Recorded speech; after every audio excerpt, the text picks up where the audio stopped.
This is the Chris Logsdon Leadership Podcast.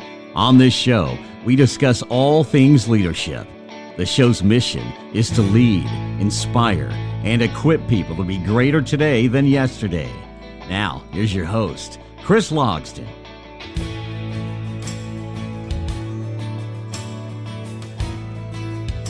Hey, this is Chris with the Chris Logsdon Leadership Podcast. I'm excited today. I've got a good friend of mine, Jed Harris, is joining today, and I'm really excited to dive into this episode and get started. So, Jed, thanks for being willing to join. Hey, Chris, thanks for having me on. I'm excited about your new podcast. I think it's going to be great. Yeah, this is episode 1, the very first episode of the Chris Logsdon Leadership Podcast. This has been something I've wanted to do for a while now and tried to do the research and figure out how to make all of it work and do this. So I'm excited to have you on as the first guest on the first episode. So I'm excited to dive in today on this episode. But you and I, our relationship goes way back. Many, many years. I won't say how many years because that will age both of us. But you were my youth pastor in high school. So we won't talk about how many years ago that was, but I am able to remember that. So my last little bit of high school, you were my youth pastor, and so you've transitioned obviously from youth pastor. You worked in the corporate world for a while, and then doing some recovery work and Celebrate Recovery program, and to your most recent thing that you're doing as an executive or a leadership and life coach with the John Maxwell team. So your company is Rise 7. So tell me a little bit about Rise 7. Well, Chris, the name of our company is called Rise 7 Leadership. And it sprang out of when I was in the recovery world. I was a Celebrate Recovery pastor for 4 years. And about halfway through that, I was looking for some different tools to help people in recovery. And I kept hearing this term, life coach. And so I looked into that, and I found out that, there are many, many, many certifications out there, but a lot of them don't really mean anything, and they don't give you great training. But I found that the John Maxwell team was out there, and I looked at their program, and it had incredible training. And I was already a big John Maxwell fan. And so once I saw what they had to offer, it was kind of a no-brainer to join the John Maxwell team, getting certified as a public speaker, a coach, and a leadership trainer for those guys. In fact, they're transitioning now into a new name. It'll be called Maxwell Leadership something. But right now, I'm just still saying it's the John Maxwell team. So, interesting. Once I jumped in there, I started taking some of the guys that were in our recovery program, and I said, okay, I'm certified as a life coach, but I've never done it before. So if it's okay with you, I would like to start coaching you. I think I can help you, and then you can help me kind of hone my craft and get better at this. So I started doing that, and I really started seeing some guys move forward in their life. I mean, I was excited to see them move forward, and it energized me. And over time, I just felt like this is really where I need to be. And so I left the recovery world, and I still love Celebrate Recovery program. Don't get me wrong. I send people there. But I started this business in January of last year. And part of that is I have my own life coach. And also, when I was looking into the John Maxwell team, he was speaking into me, and he was saying, I think there's more in you than just being a recovery pastor. And he wasn't being derogatory toward the recovery world. What he was saying was, I see more capacity in you than what you're doing right now. There's more potential in you than what you're doing. And so, I had a limited belief in myself at that point, but that seed began to take root and grow. And so over time, I birthed this idea of having my own business as a coach, and I came up with this name, the Growth Collective. I was kind of a Star Trek fan, and that name Collective was a part of Star Trek, and I would tell people, this is what I'm going to do. I'm going to start this thing called the Growth Collective, and everybody just kind of looked at me like, okay. So there was never any traction with the name. And then I said, this is not going anywhere. Just the whole idea. No one's getting excited about this. I like that name. I like that Well, name. I did too. It's a collective is a group of like-minded individuals. So there was really a purpose behind it, but it still never gained any traction. But then I came across this verse in the Bible in Proverbs 24:16. It talks about a righteous man will fall 7 times, but will rise. And I tell you, Chris, my story is a story of falling more than 7 times. But the fact that God never gives up on us, and he says that you can continue to rise above your failures, it really resonated with me. And so Rise 7 just kind of jumped off of the page of Scripture, and I started saying, man, I think that would be a good name. And I started letting some people know about that name, and they all smiled and they all were energized by the name. And so, if you're going to create your own brand or name or something like that, it really needs to have your story behind it. It needs to have some passion behind it. And so it was just really exciting. So that's how it was all birthed, Rise 7 Leadership. Cool. That's pretty neat. So does the 7, obviously it's, you shared with it, but is there any, I believe you have some points, some 7 principles, if you will, or 7 key areas. Is that right? Yes. So John Maxwell teaches a lot about how to reflect and how to think.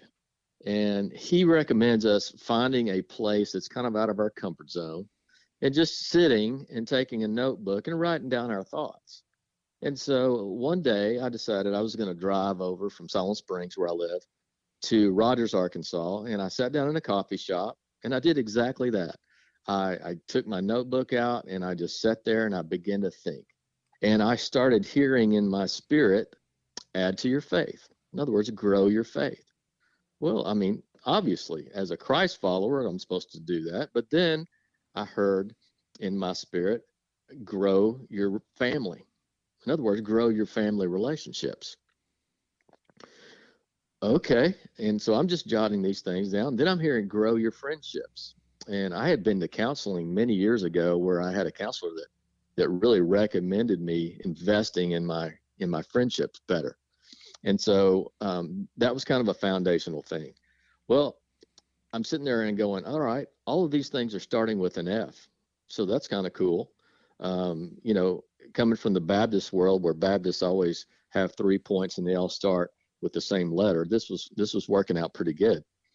And so, but I could not find anything for work that started with an F.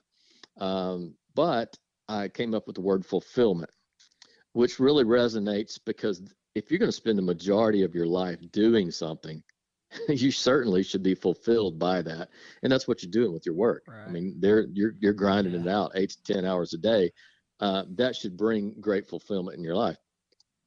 Well, then I'm thinking, okay, well, now I need one for my health. So what is that? Obviously, the word there is fitness. And so I came up with those things. And then I sat down with my life coach and I said, hey, I've got these F words going on. What am I missing? And he said, I love this. And he looked at it for a while and then he said, finances. You're missing finances. Okay. So I added finances to the list. And then next thing I know, over time, this thing kind of came together where I added one more. And that was fun, because we need to be able to, take a break from everything and just relax and have a good time. Even from a Christ-like standpoint, the scriptures talk about, having a Sabbath, a day of rest. So you should have fun with that. So those are kind of the principles that came out of of Rise 7. Gotcha. So list those off. List those off. List off all those F words. Just Okay, so we have faith, we have family, we have friendships, we have fulfillment, which is the work. We have fitness, we have finances, and we have fun. Gotcha. I think that's then kind of the key from that is to then define some goals and things like that for each one of those areas. So that's something that you and I working together. I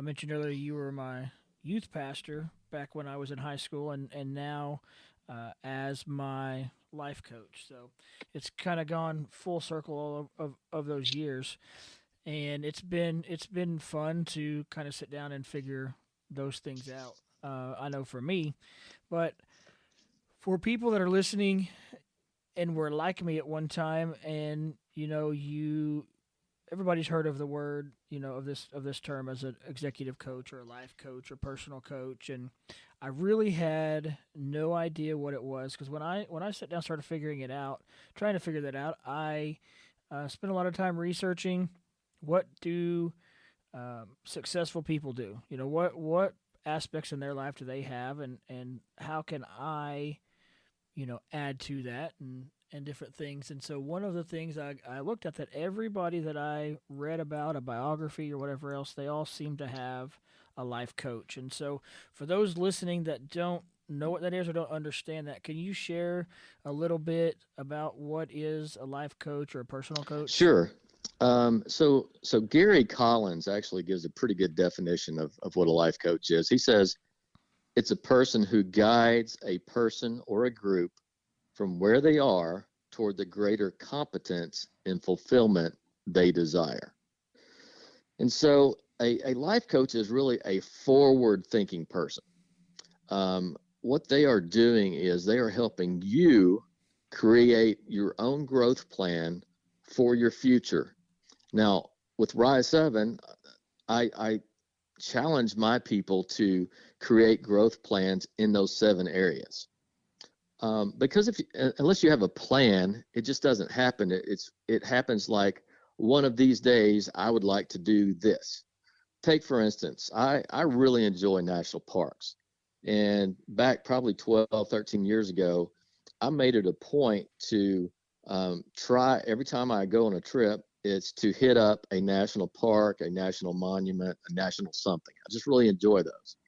And then people will see my pictures of, like Yellowstone or Grand Canyon, and they will respond and they'll say, I've always wanted to go there.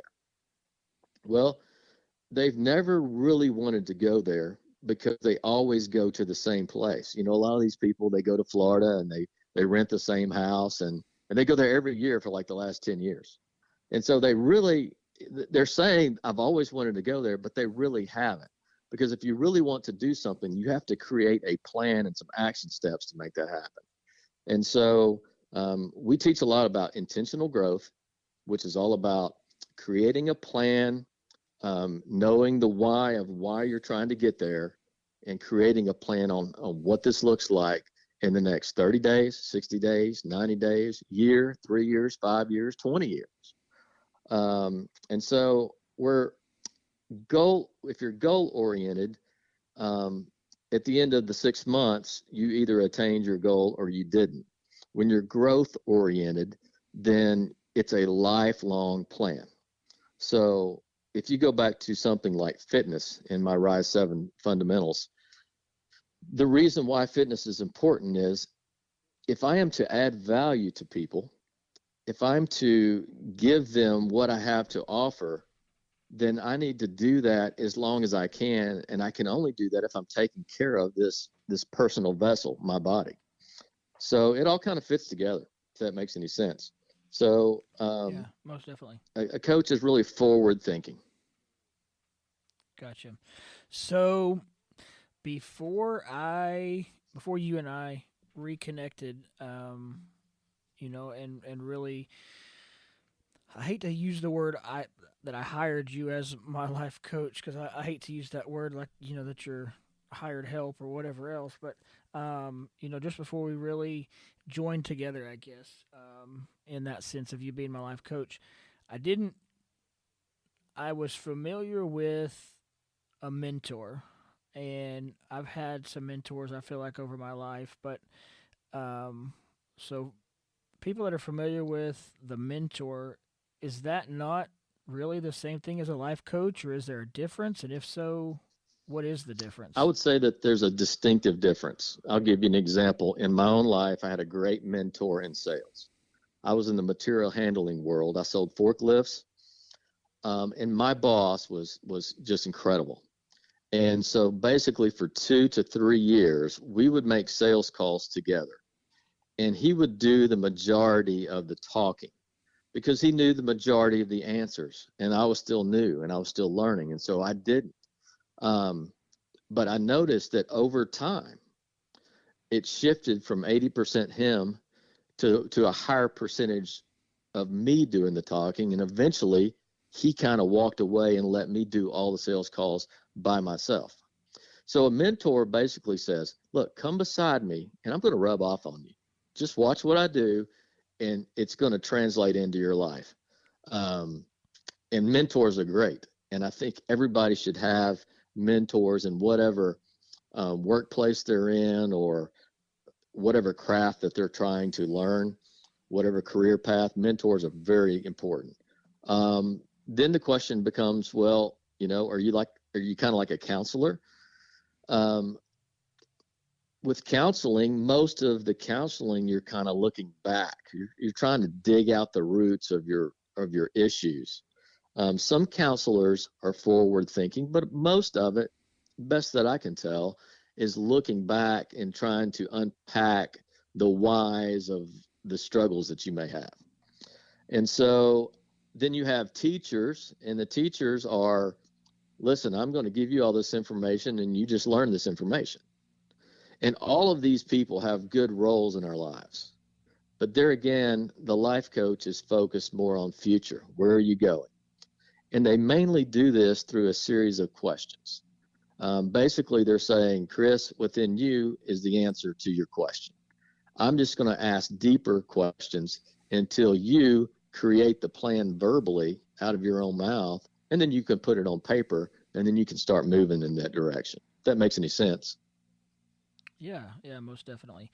I think that really, when you explained it to me that way, early on, it made a whole lot more sense, because that was my deal. I thought, well, I've got mentors in my life. Why do I need a life coach? And they're the same thing, and that's what I had just always thought, they were the same thing. But there is that distinct difference, and I also think probably, um, at least what I see is, I think a mentor is probably for a season, and a life coach is more just that, for life.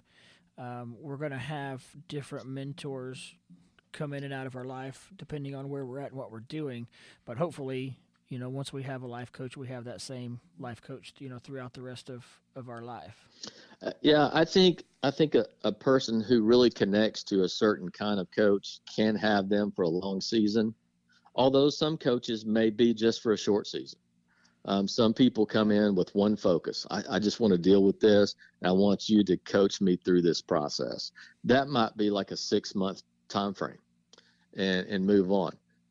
But some people see the value of a long-term coach. Yeah. So you also do not just personal life coaching, but you also do some corporate coaching. Is that right? Yes, I have done some leadership training, um, and I've really focused more on the training part of it than the coaching at this point. I would love to do more of the coaching in the corporate world, but right now I pretty much go in with some of the John Maxwell material and teach some leadership principles at this point. Okay. Um, yeah, that makes sense. That makes sense.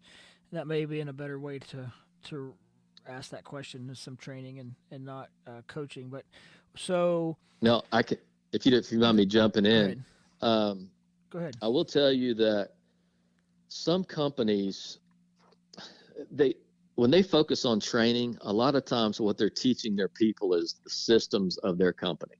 Okay, these are the systems. This is how our company operates. But in reality, a lot of that training and those sessions are not focused on growing people as leaders. So there really needs to be a professional leadership expert that can come in and teach leadership principles to that company. And really it's based around their mission statement and their values. And most companies these days understand the benefit of having kind of a mission statement. This is what we're trying to accomplish. And these are the values of our company. Unfortunately, there's a lot of disconnect there, because if you ask the average Joe working there, what's your mission statement or what are your values? Most of them cannot tell you that. And a lot of them would bring some things to the table that are going on in the company that are really against the values of what the company itself stands for. It's a pretty interesting world. Yeah. Oh yeah. Yeah, most definitely. So, but how can you kind of hit on it there? If a company is wanting to do some training outside of their systems and processes, kind of what's the process that you would go through, and what do you do in essence to come in and do some corporate training on as far as leadership skills and stuff go, not the the process systems and processes internally. So, as a certified Maxwell team person, I have 10 core systems at my hands to teach people. For instance, my favorite John Maxwell book, or at least one of my top 3, is the 15 Invaluable Laws of Growth, which you are personally familiar with. Right. And what we know is, if I teach intentional growth to a group of managers and they actually buy into this and they start growing on their own, then they will automatically become a better leader in the organization. John Maxwell also has a system that's about communication. And so it's a great resource. One of his books is Developing the Leader Within You 2.0. He's updated that book, and it's an incredible resource. Another one of his resources is Sometimes You Win, Sometimes You Learn. And that's such an important principle that's going on in that book that discusses, you don't fail if you learn something from the process. Right. So that's what I do. A lot of those books have anywhere between 15 and 20 different leadership principles. And so I'm going to sit down with a manager or a company owner and say, what are your challenges here? And then I will know which principles that I need to bring to the table first. Gotcha. You also do some stuff with some high schools and go in and talk to some of the kids. So what are you doing there with that? Really, my focus there is in personal growth and development. There again, I really believe in intentional growth. I really believe that if you have a plan, that everybody can grow. And so a lot of people do not grow because of what Dr. John Townsend calls people fuel. He says there's certain people that we need in our lives. And in our culture, our families are kind of they're kind of bankrupt in some ways. So a lot of kids come out of broken homes. 100 years ago, the family unit was all together. There was mom, there was dad, there was grandma, there was grandpa, there was uncle, there was aunt. And all of those people were pouring into the family. And now we're really isolated. And so some of the people fuel that we need, we just don't get. And so I have to go in and challenge people to say, first of all, I'm a person of worth. And once I understand that I'm a person of worth, then I will start adding value to myself. But unless I value myself, I won't add value to myself. And education, for instance, I mean, the reason we have a great education system in the United States, but a lot of kids don't take advantage of it because they don't have any personal worth themselves. And so really my focus when I go into a school is just try to build up those students and say, look, you're worth it.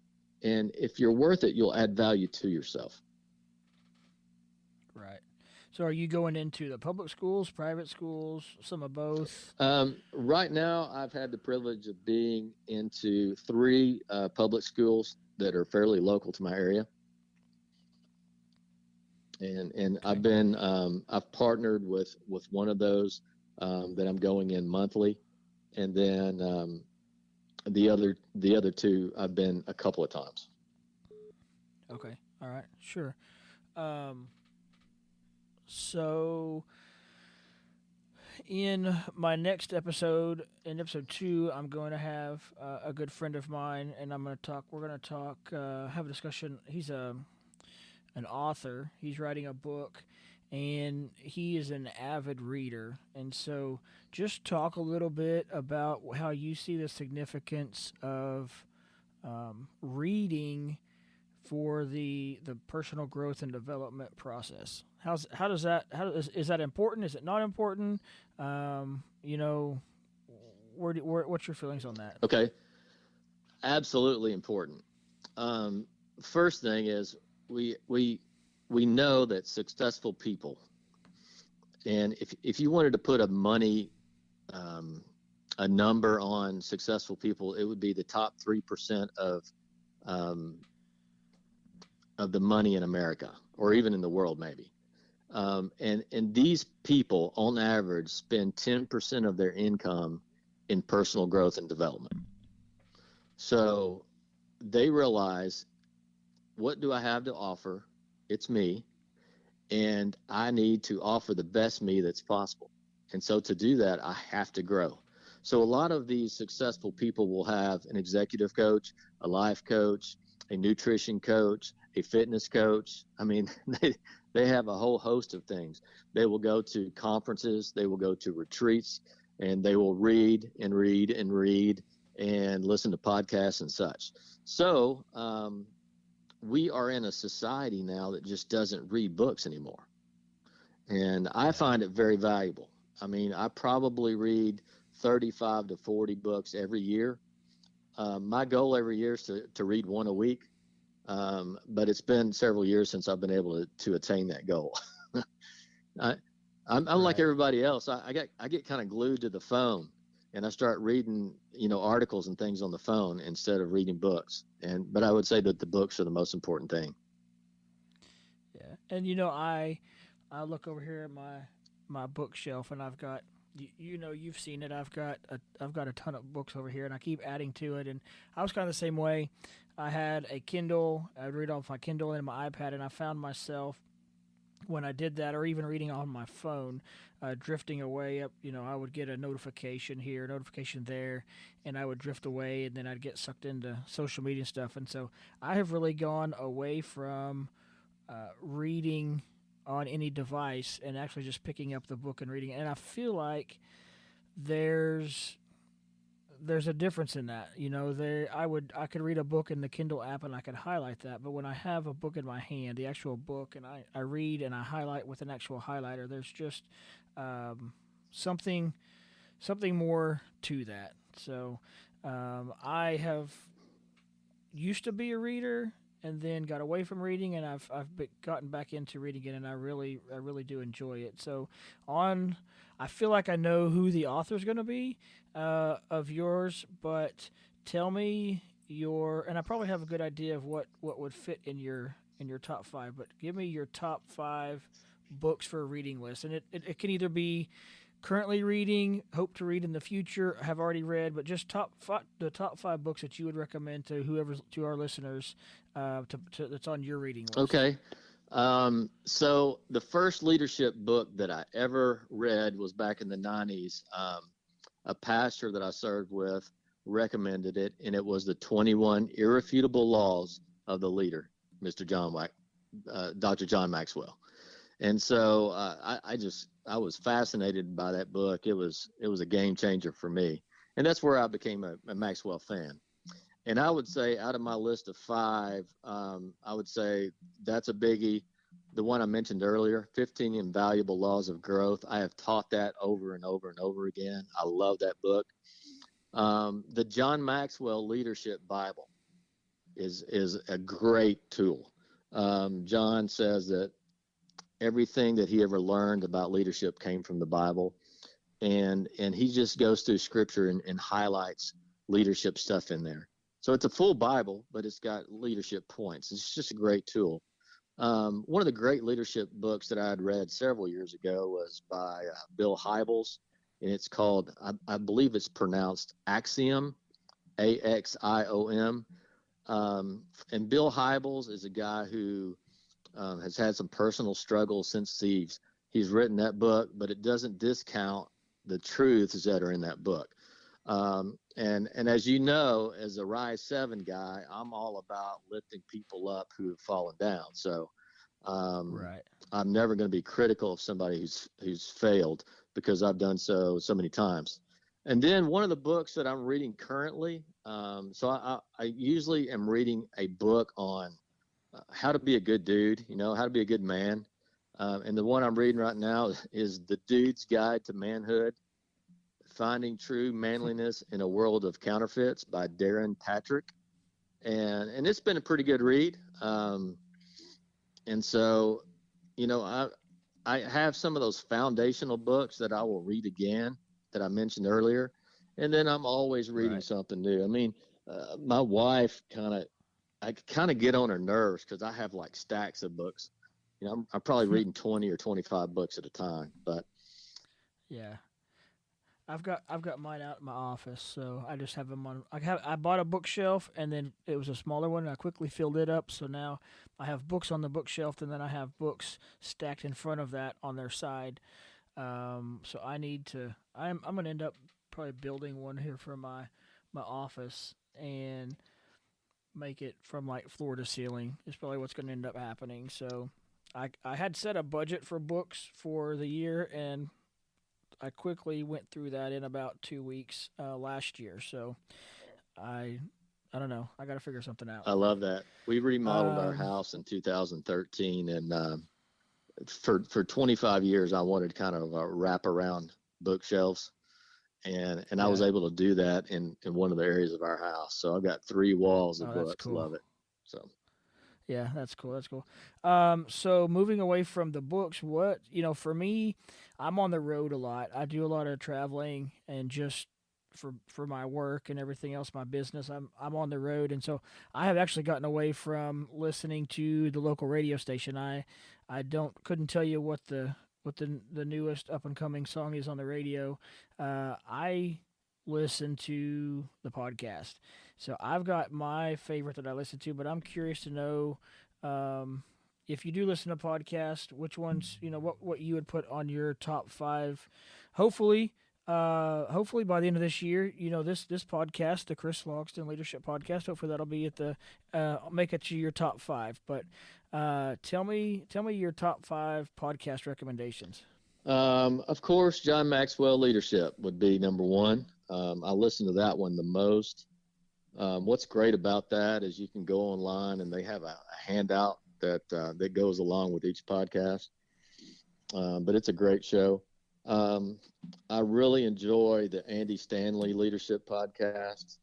Craig Gershell has a leadership podcast that's great. I like the Zig Ziglar show. I mean, I have a background in sales. And Zig Ziglar was, probably one of the greatest sales trainers and kind of motivational guys out there. He's passed away, but they still run his show, and it's just a great show. There's also a leadership podcast called the Global Leadership Podcast, and there's really some strong episodes on there as well. Gotcha. I have listened to all of those except Zig Ziglar, so I'll have to add him to my list. So, kind of in closing, what would you, for the leader, the entrepreneur, the person who is in a leadership role or is trying to grow their leadership, what what would you say to them if they're listening and you have their full attention? What is it that you would say to them? Number one thing, get a coach. Because if you're not moving forward on your own, then you have to ask yourself, what is going to help me move forward? And the best thing that I know to help you move forward is to have a coach, because they're going to go through the process, going to go through the correct process to get you to create that plan. So get a coach. My life coach also says this, and it's simple, but yet profound. Just do something. And we were having a conversation one day, and we were talking about some different people, and these people, their focus out there in the digital world was really tearing people down or just being negative about things and critiquing other people doing stuff. And he's like, man, why are they spending all their time critiquing somebody and they're not helping the situation? He said, at least these people over here are doing something. And that really resonated with me, because in our society, everybody has an opportunity to go online to Instagram and Facebook and throw in their 3 cents worth in the comments as if, there's some professional in this area and they know the answer. And so we have a lot of immaturity going on in our country because of that. And we're not getting anything done. We're just kind of fighting amongst ourselves. And so I just say, look, let's talk. Let's get some goals. Let's get some steps. Let's get a plan. Let's get a map. Let's get a journal. Let's get a calendar, and let's go do something. Yeah. Kind of that, your favorite saying is the growth in inches mentality. Yes. I used to think doing something had to be some big, extravagant deal. And then I realized, listen, one little encouraging word can change the trajectory of someone's life.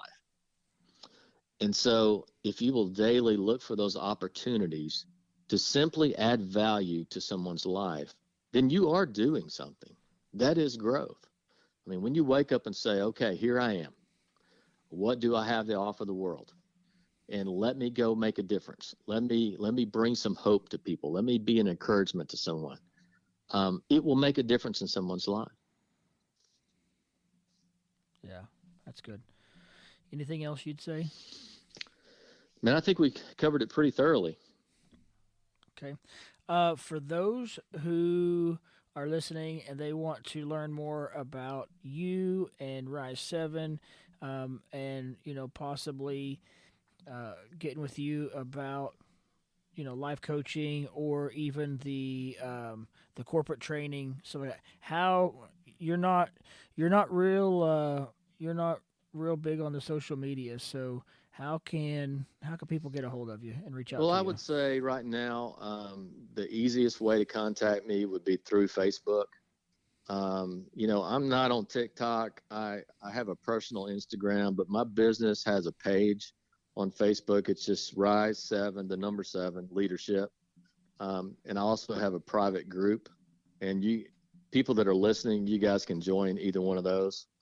It's Rise 7 Leadership Group as well.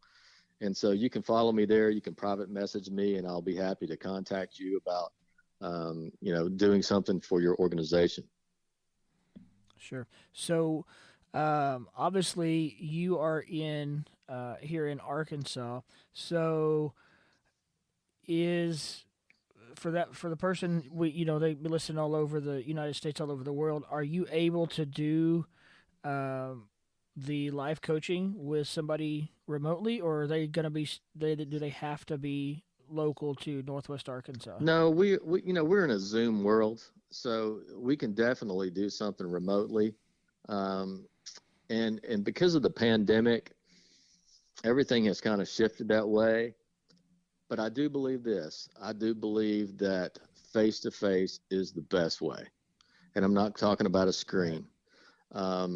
We are designed for interaction. We're not designed for isolation. And because of this pandemic, we're seeing a lot of negative things going on in the mental health world. And part of that is because of the isolation. The truth is, we need people. We need people in front of us. We need people talking to us. And so the best thing to do is find somebody face to face if possible. Hey, I would love to be your coach if you're in, Ohio. I don't have a problem with that. But I had much rather talk to the person across the street face to face, because there's just some benefits to the language you see in the body, and you can just pick up stuff that you can't perceive on a screen. Right. So I would venture to say then, with you being part of the Maxwell team, that if there was that person in Ohio or Arizona or Washington State or whatever else that was really interested and wanted to learn more about the life coach, that you could steer them to somebody who is a Maxwell coach in their local area. Absolutely. In fact, if you just Google John Maxwell team and put in a city, I'm sure several names would probably pick up. Awesome.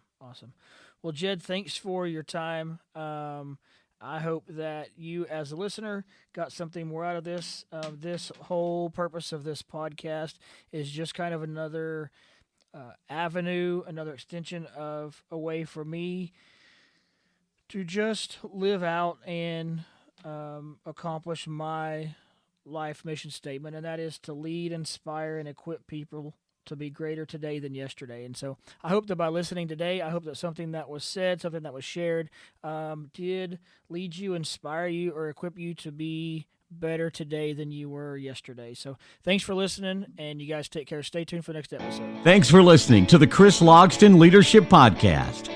Make sure you subscribe and follow to get notifications for each upcoming episode. Reach out to Chris at chrislogston.com and follow on Instagram at Chris Logston. We'll see you next time for the Chris Logston Leadership Podcast.